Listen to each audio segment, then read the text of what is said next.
చాలా మంది మహిళలు డిస్ట్రిక్ట్ నుంచి వచ్చి హైదరాబాద్ లో పాల్గొంటున్నారు. మాకు పోలీస్ అరేంజ్మెంట్ చేయాలంటే చాలా కష్టమవుతుందని అంటున్నారు. అంటే ఇంతమంది మహిళలు ఈ ఫ్రీ బస్ ట్రావెల్ స్కీమ్ ఏదైతే ఉందో అందరు కూడా సరిగా వాడుకుంటున్నారు.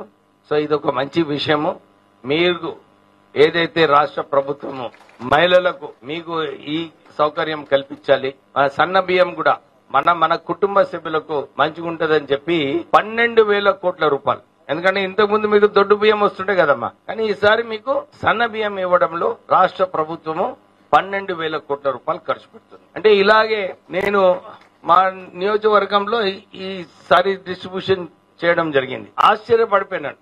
ఇంత మంచి చీరలు మన కాంగ్రెస్ ప్రభుత్వం వచ్చిన తర్వాత మీ అందరికీ కూడా ఈ రోజు డిస్ట్రిబ్యూట్ చేయబోతున్నారు. ఇప్పుడే కలెక్టర్ గారు అన్నారు, మీకు ఏ రంగు కావాలంటే అది కూడా మీరు సెలెక్ట్ చేసుకోవచ్చు. అది కూడా చేసుకోవచ్చా?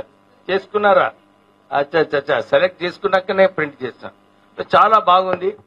పొద్దున మా సతీమణి అడిగింది ఎక్కడ పోతున్నావు అంటే నేను ఇట్లా సారీ డిస్ట్రిబ్యూషన్ పోతున్నానని చెప్పి ఆమెకు చెప్పిన.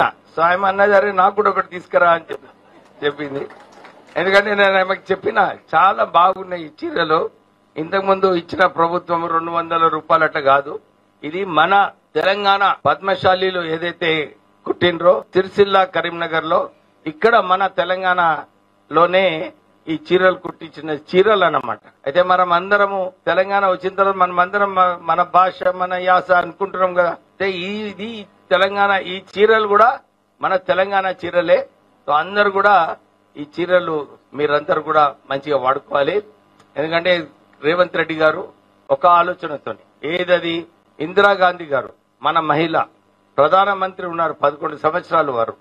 వారు ఎవరు మొగులు ఎక్కడికి వచ్చినా గానీ ప్రపంచ వ్యాప్తంగా ఏ ప్లాట్ఫామ్ అయినా గానీ ఆమె మంచిగా సూటిగా మాట్లాడి మన దేశాన్ని గౌరవం ఆమె నిలబెట్టింది.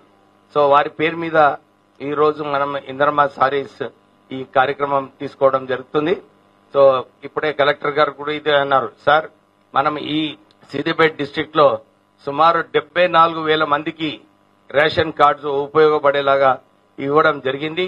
వీళ్ళందరికీ కూడా ఏదైతే కొత్త రేషన్ కార్డ్స్ వచ్చినారో వీళ్ళందరికీ కూడా 200 యూనిట్లు ఫ్రీ వస్తాయి. గ్యాస్ ఇంతకు ముందు చాలా మందికి రాలేదు. ఇప్పుడు ఈ స్కీమ్ ద్వారా గ్యాస్ కూడా 500 రూపాయలు వస్తుంది.